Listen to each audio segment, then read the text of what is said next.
सासू माँ बदल गई। कहानी उस घर की है जहाँ बहू और बेटी को एक माना जाता था, लेकिन फिर अरे शिखा बेटा, तू रसोई में क्यों घुसी रहती है? जा, रोटी मैं बना लूंगी।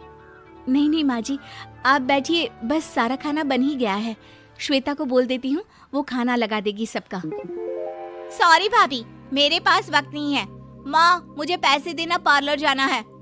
हाँ हाँ चली जाना, भाभी को भी ले जाना। वो भी जाने को बोल रही थी पार्लर, पर पहले ना मदद कर दे उसके खाना लगाने में। देख माँ, वो बहू है, उसे बहू रहने देना, इतना सर पर मत चढ़ा भाभी को। श्वेता, ज्यादा मत बोला कर। बहू और बेटी में कोई फर्क नहीं होता है। जा जाकर काम कर। ननद को माँ का भाभी से इस तरह प्यार करना बिल्कुल अच्छा नहीं लगता। वो बार बार किसी न किसी तरह माँ को भाभी के खिलाफ भड़काती रहती, लेकिन कोई फायदा ना होता। एक रोज, अरे बेटे किशन, जा बहू को कहीं घुमा कर ला, सारा दिन घर में काम करती रहती है। हाँ हाँ माँ, हम लोग जा रहे हैं ना गोवा। अच्छा जी, भाभी ने तो हमें बताया भी नहीं। वैसे तो सारी पंचायत करती है, ये गोवा वाली बात क्यों छुपा गई हमसे? अरे क्योंकि उसे खुद नहीं पता था बहन। मुझे टिकट सस्ती मिल रही थी तो मैंने बुक कर दिया।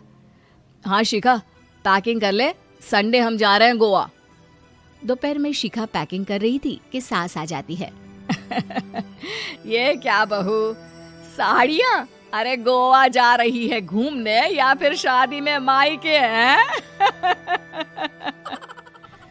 माँ जी, ऐसा कुछ है ही नहीं, समझ में नहीं आ रहा क्या रखूं कपड़े में।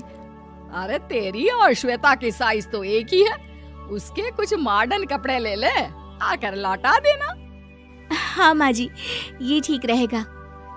शिखा श्वेता के पास जाती है और उससे कपड़े मांगती है। ना जी ना, मैं अपने कपड़े ना दूं, वैसे भी फैल जाएंगे मेरे कपड़े, बहुत महंगे वाले हैं। शिखा मुंह लटकाकर कमरे में आ जाती है तो सास कहती है, चल तैयार हो जा, तुझे मैं शॉपिंग करा कर लाती हूँ गोवा की। बस फिर क्या था, सास बहू निकल जाते हैं मार्केट और एक से बढ़कर एक ड्रेस खरीद कर घर आते हैं। पहले बता देती कि नए कपड़े दिलाने वाली है भाभी को, तो मैं अपने ही दे देती ना भाभी को, मुझे दिला देती नए कपड़े। देख श्वेता, परिवार का मतलब सबके साथ रहना होता है, ना कि सिर्फ अपना सोचना। वैसे भी तुझे अच्छे संस्कार सीखने चाहिए। और रही बात कपड़ों की, तो शिखा, आज से घर पर भी तू मॉडर्न कपड़े ही पहनेगी। कोई जरूरत नहीं है ये साड़ी वाड़ी लपेटने की। अब क्या था, घर पर श्वेता और शिखा एक जैसे रहते। एक बार पड़ोसन आती है। अरे बेटा, अपनी माँ को तो बुलाना, जरा बात करनी है। शिखा सास को बताती है और रसोई में चली जाती है। ये आपकी बेटी बहुत बड़ी हो गई है, इसके लिए एक रिश्ता है, कहो तो बता दूं। ये बेटी नहीं बहू है, घर में सब एक जैसा ही रहता है। वैसे मेरी बेटी भी बड़ी हो गई है, कोई रिश्ता हो तो जरूर बताना। पड़ोसन रिश्ता लेकर उन लोगों के घर आती है। तब श्वेता की होने वाली सास कहती है, तो ये घर है, कितने मंजिल का है? और ये बहू ने आपकी क्या पहन रखा है, जीन्स टॉप? अरे भाई, साड़ी वाड़ी नहीं है क्या इसके पास? देखिए, सर्दी है तो साड़ी में बहू कैसे मैनेज करती, वैसे पहनती है साड़ी भी। देखिए, हम लोग ठहरे पैसे वाले लोग, कोई कमी नहीं है हम लोगों के पास पैसों की, बहुत पैसे हैं, जमीन, नौकर चाकर, कार, सब कुछ है, लेकिन घर में संस्कारी बहू चाहिए। समझ रही हैं ना आप? सास कुछ कहती कि श्वेता बोल पड़ती है, हाय रे, नौकर चाकर से लेकर जमीन, कार, पैसा, हाँ हाँ, मुझे रिश्ता मंजूर है मुझे। अरे रुक जा श्वेता, मैं बात कर रही हूँ ना। देखिए, हम लोगों के घर इतनी आजादी नहीं मिलेगी। अरे हाँ कर देना माँ, हाँ कर दे जल्दी से। सास क्या करती, बेटी की शादी ऐसे घर में कर देती है जहाँ ना उनके विचार मिलते हैं और ना ही आचार। शादी के बाद एक रोज फोन पर, श्वेता बेटा, एक बार घर आ जा, बहुत दिल करता है तुझे देखने का। माँ, वो घर पर बहुत काम होता है, कैसे आऊँ? बड़ा घर है, लेकिन आने जाने वालों की लाइन ही लगी रहती है। बेटा मैं तो जानती थी उस घर का हाल, लेकिन तू ही नहीं मान रही थी। माँ देख, हर घर का यही हाल है। तेरी बेटी को यहाँ घूंघट हटाने की परमिशन नहीं है और एक तरफ भाभी स्कर्ट पहनकर घूम रही है। बेटा मुझे क्या पता था कि मेरी बेटी को ससुराल के नाम पर पिंजरा मिल जाएगा। अच्छा माँ, फोन रखती हूँ, सास को गर्मा गर्म रोटी खिलानी है। तुम लोगों की तरह नहीं कि एक रोटी बनाओ, एक सब्जी बनाओ, फिर सारा दिन फ्री होकर घूमो। सास फोन तो रख देती है, लेकिन सोच में पड़ जाती है कि एक तरफ बेटी जिसे कोई आजादी नहीं, वहीं दूसरी तरफ बहू जिसे देखकर लगता ही नहीं कि उसकी शादी भी हुई है। अगले रोज। शिखा, अरे ओ शिखा। हाँ माँ, क्या हुआ? कुछ चाहिए आपको? मैं जिम जा रही थी। जिम के कपड़ों में बहू को देखकर सास को घूंघट में अपनी बेटी का ख्याल आता है। देख बहू, घर में बहू की तरह रहा कर। इतने टाइट कपड़े पहनकर जिम जाना पसंद नहीं मुझे। जा जाकर रोटी बना। रोटी? माँ अभी तो शाम के 6 बजे हैं, इस वक्त रोटी?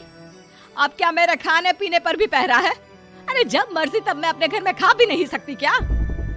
बहू को अजीब लगता है। वो समझ नहीं पाती कि जो सास कल तक इतनी सपोर्टिव थी, उन्हें अचानक से क्या हो गया। वो किचन में जाती है, गरम रोटी के साथ 2 तरह की सब्जी, रायता, सलाद सब लेकर सास के पास आती है। माँ जी, खाना।